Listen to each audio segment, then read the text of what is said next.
말씀을 중심으로 눈속임으로 대체할 수 없다. 눈속임으로 대체할 수 없다라는 제목으로 함께 하나님 말씀을 나누도록 하겠습니다. 요즘 우리들의 근심 걱정이 점점 글로벌화되고 있습니다. 나라에서 일어난 사건에도 많은 분들이 충격을 받고 놀랐는데 또 다른 나라에서 일어난 사건에도 큰 충격을 받았습니다. 그것은 제45대 미국 대통령 선거에서 많은 사람들의 예상을 뒤엎고 또 공화당 후보인 도널드 트럼프가 당선된 것이었습니다. 선거 전까지 미국의 주요 언론 및 조사 기관들은 대부분 이 클린턴 후보의 승리를 예상했습니다. 대선 전날 미국의 뉴욕 타임즈는 클린턴의 당선 확률을 무려 85%로 전망을 했습니다. 세계적인 언론사인 CNN도 클린턴 힐러리의 당선 확률이 91%, 트럼프는 9%밖에 되지 않는다고 얘기를 했습니다. 발표를 했습니다. 또 허핑턴 포스트, 요즘에 새롭게 부상하고 있는 다국적 국제적인 이 언론사죠. 허핑턴 포스트 같은 언론사는 클린턴의 당선 확률을 99%까지 예상을 했습니다. 그러나 막상 뚜껑을 열자 전혀 다른 결과가 나왔습니다. 트럼프가 그것도 꽤 큰 차이로 힐러리 클린턴을 이긴 것입니다. 도대체 어떻게 된 것일까요? 그동안 언론에 비추어졌던 트럼프는 상당히 괴짜였고 돈키호테 같은 사람이었습니다. 말도 안 되는 과격한 말을 쏟아붓고 또 성추행을 일삼고 또 헤어스타일조차 우스꽝스러운 그런 사람으로 비추어졌습니다.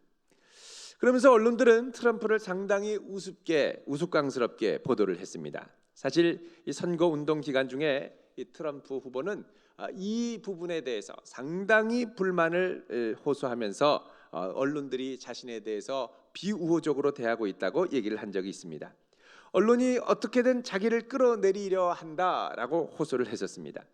이런 미국 언론들의 편향적인 보도는 사실 이 보도를 접하는 사람들로 하여금 트럼프 후보를 상당히 이상한 사람으로 생각하게 만들었고 또 상식도 제대로 통하지 않는 기괴한 정치 후보라고 생각을 하게 했습니다. 예를 들어서 이 트럼프 후보가 미국 남쪽 국경에 멕시코로 가는 곳에 장벽을 쳐서 불법 이민자들을 차단하겠다 이런 말을 이제 했었죠. 자, 이때 언론들은 히스패닉계가 이 얘기를 듣고 엄청나게 분노하고 반발을 일으키는 것으로 보도를 했었습니다. 언론에게는 이 말도 안 되는 황당한 주장처럼 보였던 것입니다. 그러나 분명한 것은 이런 그의 황당무계한 것처럼 들리는 많은 주장들이 실질적인 미국인들의 마음에게는 상당한 호소력이 있었고 그들의 마음을 움직여서 표로 이끌어냈다는 것입니다. 과연 트럼프의 주장들은 말도 안 되는 황당무계한 주장들일까요?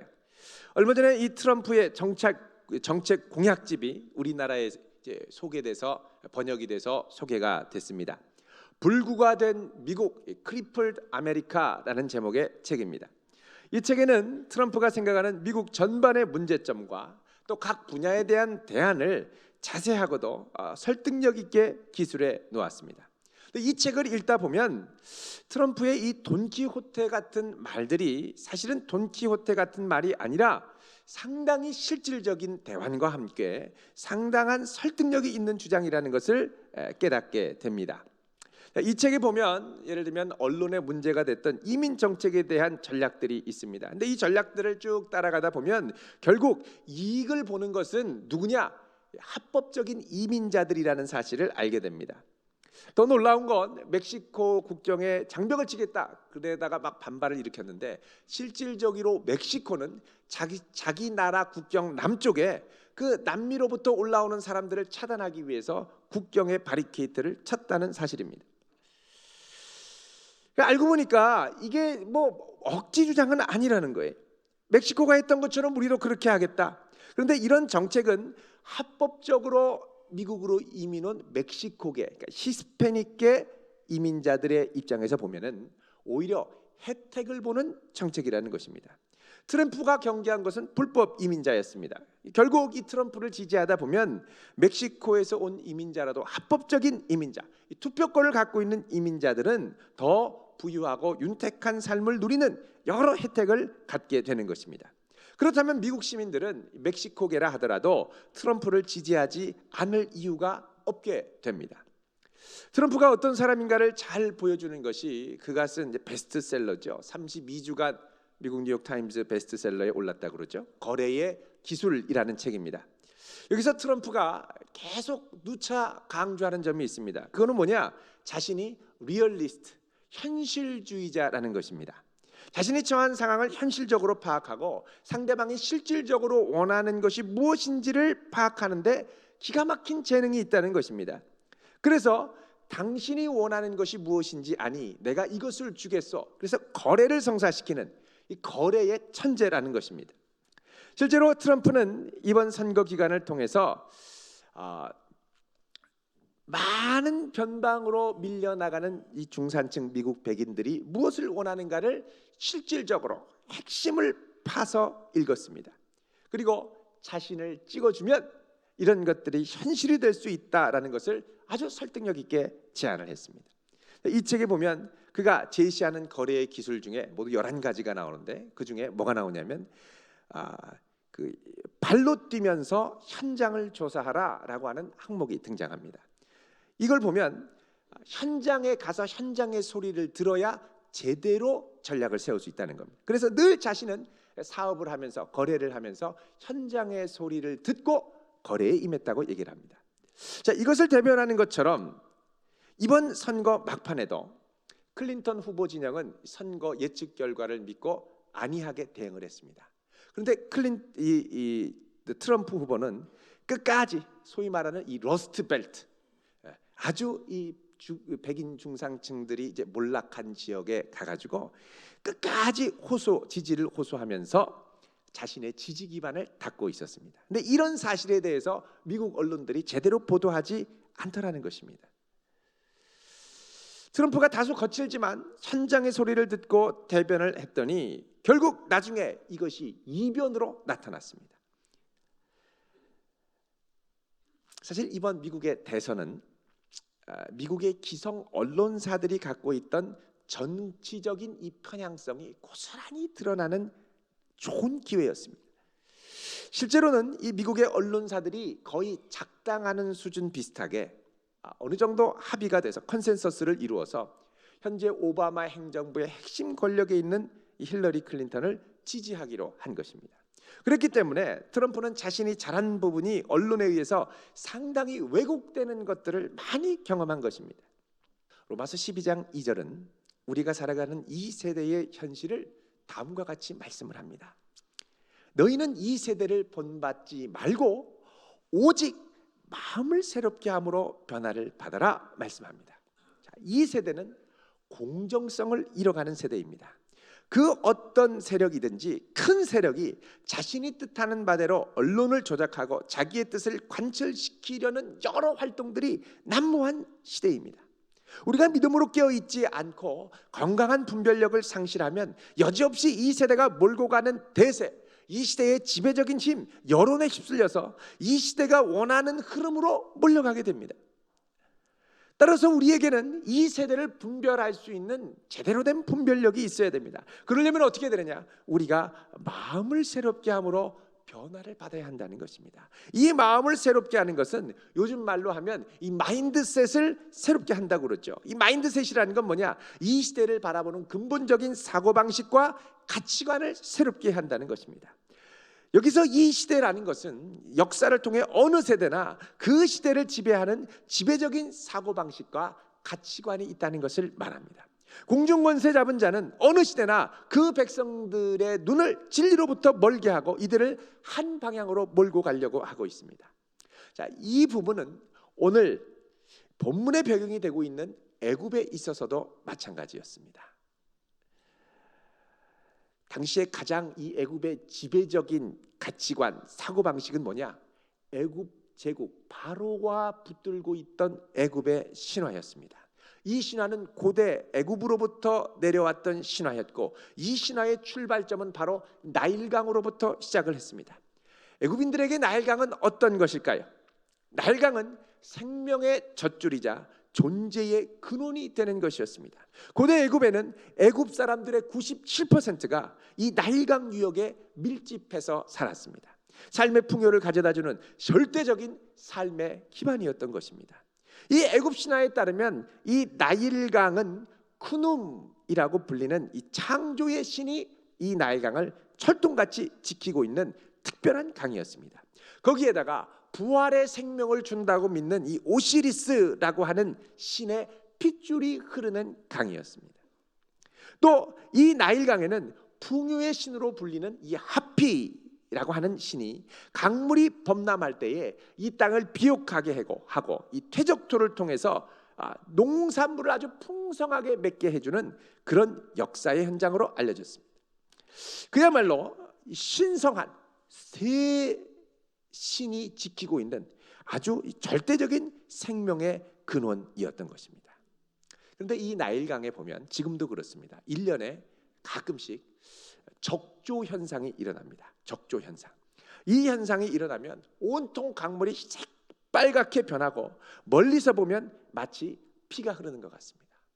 궁금하신 분들은 이따 예배 끝나고 남녀 선교회를 하시기 전에 핸드폰을 열어서 교회 홈페이지로 가시면 거기 나일강의 적조 현상이 일어날 때 찍은 2016년 4월에 나일강에서 적조 현상이 일어날 때 찍은 인공위성 사진, 기타 등등 사진들이 올라와 있습니다. 그리고 크눔신, 오시리스신, 하피신 어떻게 생겼는가 올라와 있습니다. 홈페이지에 가서 이따가 꼭 확인해 보시길 바랍니다. 근데 그걸 보면요 정말 새빨갛습니다. 피강 같아요. 피의 강 같아요. 자, 이 적조 현상이 일어날 때 애굽인들은 두려워했습니다. 왜? 이게 오시리스 신의 핏줄인데 정말 핏줄이 보이는 건 지금 신이 분노하고 있다고 생각한 겁니다. 그래서 이 나일강의 적조 현상이 생겨서 새빨갛게 변하면 어떻게든 이 신의 두려움을 달래기 위해서 제사를 드리곤 했습니다. 주전 2000년경 전에는 한 시인이 이푸어라고 하는 이 시인이 애굽어로, 이 콥틱어로 애굽의 말로 쓴 시가 있습니다. 여기 보면 뭐라고 그러냐? 이 적조 현상을 탄식하면서 신의 피가 흐르는도다, 진노가 흐르는도다 이러면서 아주 탄식한 시의 내용이 나옵니다. 그러니까 이 나일강은 철저히 애굽 신화의 신들이 주관하는 생명의 젖줄이었던 것입니다. 자, 그런데 오늘 본문에 하나님께서는 모세와 아론을 보내셔서 애굽 사람들이 모두 붙들고 철통같이 믿고 있고 휩쓸려 다녔던 이 나일강의 지배적인 이데올로기, 지배적인 신화를 뒤흔들고 계시는 것입니다. 자, 오늘 말씀 14절 같이 읽겠습니다. 시작. 여호와께서 모세에게 이르시되 바로의 마음이 완강하여 백성 보내기를 거절하는도다. 아멘. 자, 여기서 하나님께서 뭐라고 그러냐? 바로의 마음이 완강하다 그럽니다. 이 완강하다라는 말 히브리어로 카베드라고 하는 이 단어는 무겁다라는 뜻입니다. 마음이 무거워서 잘 움직여지지 않고 하나님이 경고해도 이 경고를 잘 알아차리지 못하는 굳어진 마음이라는 겁니다. 바로의 마음이 완강해진 이유가 무엇입니까? 그것은 그가 붙들고 있는 애굽의 신화, 특별히 나일강 신화, 수천 년의 역사를 거치며 생명의 근원 나일을 지켜주었다고 믿고 있는 이 크눔신, 오시리스신, 하피신에 대한 이 견고한 확신이 있었기 때문에 그렇습니다. 게다가 1년에 몇 차례씩 이 나일강이 새빨갛게 변하는 걸 보면, 적조 현상을 보면 정말 우리 오시리스신은 살아계셔, 크눔신은 살아계셔, 뭐 이런 것들을 확신하며 체험했던 것입니다. 자, 이런 강력한 확신에 도전한다는 거, 더구나 자연현상까지 새빨갛게 강물이 핏빛으로 바뀌는 이 경험이 있는 사람들에게 하나님의 살아계심을 증거하며 이것이 잘못됐다라는 걸 뒤엎는다라는 것은 절대 만만한 일이 아닙니다. 하나님께서 마음을 새롭게 함으로 변화받은 두 사람, 모세와 아론을 이 일을 위하여 준비시켰습니다. 이제부터는 이 마인드셋이 하나님을 향하여 새롭게 변화된 이 두 사람을 통하여 바로의 완강한 마음을 깨는 작업이 시작되는 것입니다. 15절 말씀 보면요, 이렇게 말씀합니다. 아침에 너는 바로에게로 가라. 보라, 그가 물 있는 곳으로 나오리니 너는 나일강가에서 그를 맞으며. 자, 여기 보면 바로가 아침부터 나일강에 간다고 그랬죠. 왜 아침부터 나일강에 갈까요? 수영하려고요? 목욕하려고요? 아닙니다. 바로가 가는 이유는 온 애굽의 생명의 근원이 되는 이 나일강의 신들에게 예배드리고 경배하기 위해서 가는 것입니다. 하나님은 바로가 예배드리는 이 현장에 찾아오셔서 그가 예배드리는 대상은 참신이 아니고 오직 여호와 하나님만이 참신임을 알게 해주시기 위해서 보내신 것입니다. 이게 예배드리는 것, 제사 드리는 건요, 이 나일강, 애굽의 신화, 애굽 왕조의 정통성을 강화해 주는 행위였습니다. 그런데 이렇게 예배드리려 오고 왔던 바로를 향해서 모세와 아론이 찾아가서 하나님의 말씀을 전하죠. 하나님이 요구하시는 것이 무엇입니까? 16절 읽어보겠습니다. 시작. 그에게 이르기를 히브리 사람의 하나님 여호와께서 나를 왕에게 보내어 이르시되 내 백성을 보내라. 그러면 그들이 광야에서 나를 섬길 것이니라 하였으나 이제까지 내가 듣지 아니. 아멘. 자, 내 백성을 보내라. 이 백성은 너의 백성이 아니라 나의 백성이라는 겁니다. 나 여호와의 백성. 그래서 이 백성들은 나를 예배해야 된다는, 나를 섬긴다라는 건 나를 예배해야 한다는 것이거든요. 하나님께서 자기 백성을 예배 목적으로 구원하시겠다는 것입니다. 여러분, 우리가 부름받은 중요한, 구원받은 중요한 이유 중에 하나가 예배드리기 위함인 줄로 믿으시기 바랍니다. 이 시간 주님께 귀한 마음을 열고 드리는 이 예배, 이게 바로 구원의 중요한 목적이라는 것입니다. 자, 하나님께서 이렇게 요구하시자 바로는 마음을 굳게 닫고 있죠. 자, 이런 바로에게 하나님께서 말씀하십니다. 17절 18절 읽습니다. 시작. 여호와가 이같이 이르노니 내가 이로 말미암아 나를 여호와인 줄 알리라. 볼지어다 내가 내 손에 지팡이로 나일강을 치면 그것이 피로 변하고 나일강의 고기가 죽고 그 물에서는 악취가 나리니 애굽 사람들이 그 강물 마시기를 싫어하리라 하라. 아멘. 자, 여기서 하나님께서 모세를 통해서 지팡이로 친다고 그러죠. 나일강을 친다고 그럽니다. 자, 나일강을 친다라고 할 때 이 친다, 이 나카라고 하는 히브리 단어는 공격한다라는 뜻입니다. 하나님이 나일강을 공격하신다라는 건 뭐냐? 그 배후에 애굽 사람들의 마음을 사로잡고 있는 애굽의 신들을 공격한다는 겁니다. 영적 전쟁을 선포하는 거죠. 애굽 사람들이 절대적으로 붙들고 있는 나일강의 신들을 공격하면서 이들이 무력함을 천하에 폭로하겠다는 겁니다. 이걸 통해서 하나님께서는 바로가 이스라엘을 요구하시는 하나님이 도대체 누구인가를 서서히 알아가겠다라고 말씀하십니다. 자, 20절 21절 읽어봅니다. 시작. 모세와 아론이 여호와께서 명령하신 대로 행하여 바로와 그의 신하의 목전에서 지팡이를 들어 나일강을 치니 그 물이 다 피로 변하고 나일강의 고기가 죽고 그 물에서는 악취가 나니 애굽 사람들이 나일강 물을 마시지 못하며 애굽 온 땅에는 피가 있으나. 아멘. 자, 지금까지 애굽의 신들은요, 나일강의 이 적조를 통하여 피로 변하게 하는 역사를 이뤘습니다. 다른 말로 하면 진짜 피가 아니라 빨간 이 해초 이런 것들이 막 일어나게 해서 시뻘건 피처럼 보이게 했다는 겁니다. 그런데 하나님께서 모세를 통하여 나일강을 치자 어떤 일이 일어납니까? 이게 적조로 빨갛게 되는 게 아니라 딱 보니까 진짜 새빨간 피로 변하는 거예요. 자, 적조 속에서는 물고기들이 숨쉬기가 좀 어렵긴 하지만 숨쉬고 삽니다. 그러나 이 나일강이 피로 딱 변하자마자 물고기들이 더 이상 견디지 못하고 즉시 떠올라서 죽어버립니다. 어떤 분은 묻습니다. 목사님, 도대체 이 피는 무슨 형이었을까요? O형이었을까요? A형이었을까요? AB형이었을까요? 여러분, 그런 질문은 천국 가서 물어보시길 바랍니다. 저도 잘 모르겠어요. 저도 물어보려고 그럽니다. 어쨌든 이 피가 변하니까 이 물고기가 죽고 부패하면서 악취가 났죠. 물을 마실 수가 없었습니다. 여러분, 적조는요, 이 물을 떠가지고 가만두면 이 빨간 풀이 이렇게 가라앉습니다. 그리고 조금 지나서 이렇게 살살 따르면 물을 마실 수가 있죠. 근데 피 자체는 마실 수가 없습니다. 자, 애굽 역사에서 이 나일강이 빨갛게 변하는 역사는 있었지만 실제적으로 피로 변한 역사는 이게 처음이었습니다. 그리고 마지막이었습니다. 늘 적조 현상만 보던 애굽 사람들이 정말 피를 보자 어떻게 됐겠습니까? 공포에 질리는 거죠. 이거는 분명 우리 나일강의 신들보다 더 강력한 신임에 틀림이 없어. 여호와는 우리의 신들과 비교할 분들이 아니셔. 이걸 깨닫게 되지 않겠습니까? 그리고 벌벌벌 떠는 거예요.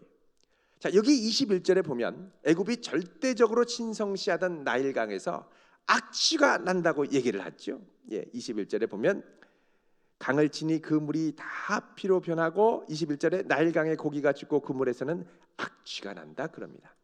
여러분 출애굽기 5장 21절을 잠깐 보십시오. 출애굽기 5장 21절. 여기 보면 그들에게 이르되 너희가 우리를 바로의 눈과 신하의 눈에 미운 것이 되게 했다라고 얘기를 합니다. 이 미운 것이 되게 했다라는 건 밑에 나나주에 보면 나쁜 냄새, 1번 나나주에 보면 나쁜 냄새로 되어 있습니다. 이 나쁜 냄새가 히브리어로 직역하면 악취입니다. 그러니까 이전에 히브리 사람들은 자신들이 바로에게 악취나는 존재라고 생각했는데 하나님께서 이제 이거를 뒤집으셔서 어떻게 하느냐, 삶의 근원이라고 여겼던 나일강이 삶을 비탄하게 만드는 악취의 근원이 된다고 말씀하시는 겁니다. 애굽의 온통 비탄과 탄식 소리가 가득하게 됐습니다. 자, 이 전대미문의 재앙 앞에서 바로는 어떻게 합니까? 돌아섭니까? 아닙니다. 그동안 자기가 믿고 있던 바를 쉽게 버리지 않습니다. 대신 눈앞에 벌어진 역사를 애써서 부정하려고 하고 있습니다. 자, 이때 이런 바로의 신념을 지지하고 붙들어 주었던 이들이 있었습니다. 바로 누구냐? 애굽의 술객들, 요술사들입니다. 22절에 보면 같이 읽습니다. 시작. 애굽 요술사들도 자기들의 요술로 그와 같이 행함으로 바로의 마음이 완악하여 그들의 말을 듣지 아니하니 여호와의 말씀과 같더라. 아멘. 여기 보면 요술이라는 말, 히브리어로 벨라테헴이라는 말은 비밀스러운 방식이다라는 뜻입니다. 다른 말로 하면 이 애굽의 술사들은 자기들만의 비밀스러운 방식, 즉 눈속임으로 바로 앞에 물이 피가 되는 속임수를 썼다는 것입니다. 그 요술이라는 게 눈속임 아닙니까? 이게 본질적으로는 완전히 다른 건데 바로는 이것을 직면해서 보지 못했습니다. 오히려 애굽 술사들의 마술을 보고 자기 신념을 포기하지 않기로 결정을 했죠. 자기가 믿는 애굽의 신들도 그런 능력은 있어, 빨갛게 변할 수 있어 라고 그냥 안도해버리고 만 것입니다. 그래서 23절에 보면 같이 읽습니다. 시작. 바로가 돌이켜 궁으로 들어가고 그 일에 관심을 가지지도 아니하고, 강팍하게 돌이킵니다. 왜요? 바로는 아직 자기가 진리를 붙들고 있다고 생각했기 때문에 그렇습니다. 그런데 자기만 그렇게 주장하고 현실을 외면하는 거예요. 여러분, 자기만 그렇게 주장하고 현실을 외면하면 나머지 사람들이 고통을 받습니다. 더 큰 고통과 아픔이 내 주변에 흘러들어가게 됩니다. 자, 24절 읽어볼까요? 시작. 애굽 사람들은 나일강물을 마실 수 없으므로 나일강가를 두루 파서 마실 물을 구하였더라. 이 강이 핏물이기 때문에 안 돼서 이제 그 주변에 있는 지하수를 파서 이제 물을 마시기 시작했다는 것입니다. 자, 바로가 상대적인 진리에 안도하자 이제는 백성들이 고통을 받습니다. 여러분, 상대적인 진리는 눈속임인 경우가 참 많습니다. 이 눈속임에 우리가 안도하면 거짓 평안과 거짓 만족에 안주하게 되고 그와 동시에 더 큰 고통과 더 큰 아픔이 주변으로 흘러 들어가게 됩니다. 오늘날은 포스트 모던의 시대죠. 뭐 그것만 진리야? 나도 진리가 있어. 나름대로의 진리를 다 붙들고 있습니다. 지금 우리의 삶을 돌아보면 분명히 문제가 드러나고 있습니다. 그런데 자기가 생각하는 나름대로의 확신, 나름대로의 안심, 나름대로의 근거로 대충 덮고 괜찮다고 넘어가는 경우가 참 많습니다. 어떤 가정을 보니까요, 아버지와 자녀와의 관계가 원수지간입니다. 철천지 원수예요. 서로 인정하고 회개하고 화해해야 되는데 아버지는 내가 저 녀석들 때문에 내 인생이 꼬이게 됐다, 막 분노와 원망을 쏟아냅니다. 그리고 집 밖에 나가서는 아무렇지도 않은 척해.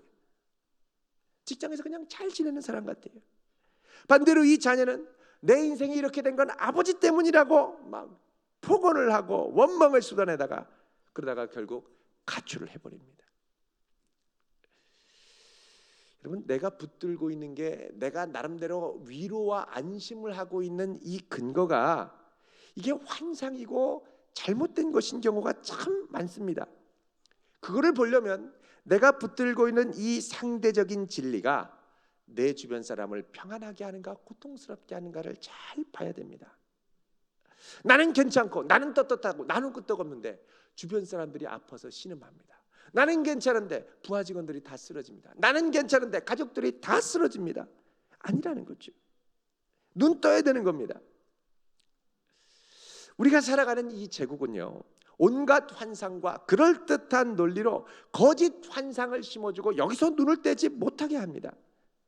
나일강 떠나면 큰일 나는 줄 알게 해요. 아무것도 없는 광야에 나아가서 하나님 예배하는 게 말도 안 되는 얘기라고 얘기를 합니다. 생각합니다. 근데 이런 것들을 이제는 내려놓아야 한다는 것입니다. 혹시 내가 붙들고 있는 신념과 가치관 속에 이런 눈속임과 환상들이 있지는 않습니까? 주님께서 오셔서 나의 삶에 나일강의 그럴듯한 눈속임이 아니라 살아계신 하나님의 능력을 보여주시고 우리가 이 주님의 능력을 의지하며 나아가야 될 줄로 믿습니다. 주여 담대하게 나아가는 복된 성도 되게 하옵소서. 이렇게 결단하는 성도 되시길 주님의 이름으로 축원드립니다. 기도하겠습니다. 거룩하신 하나님,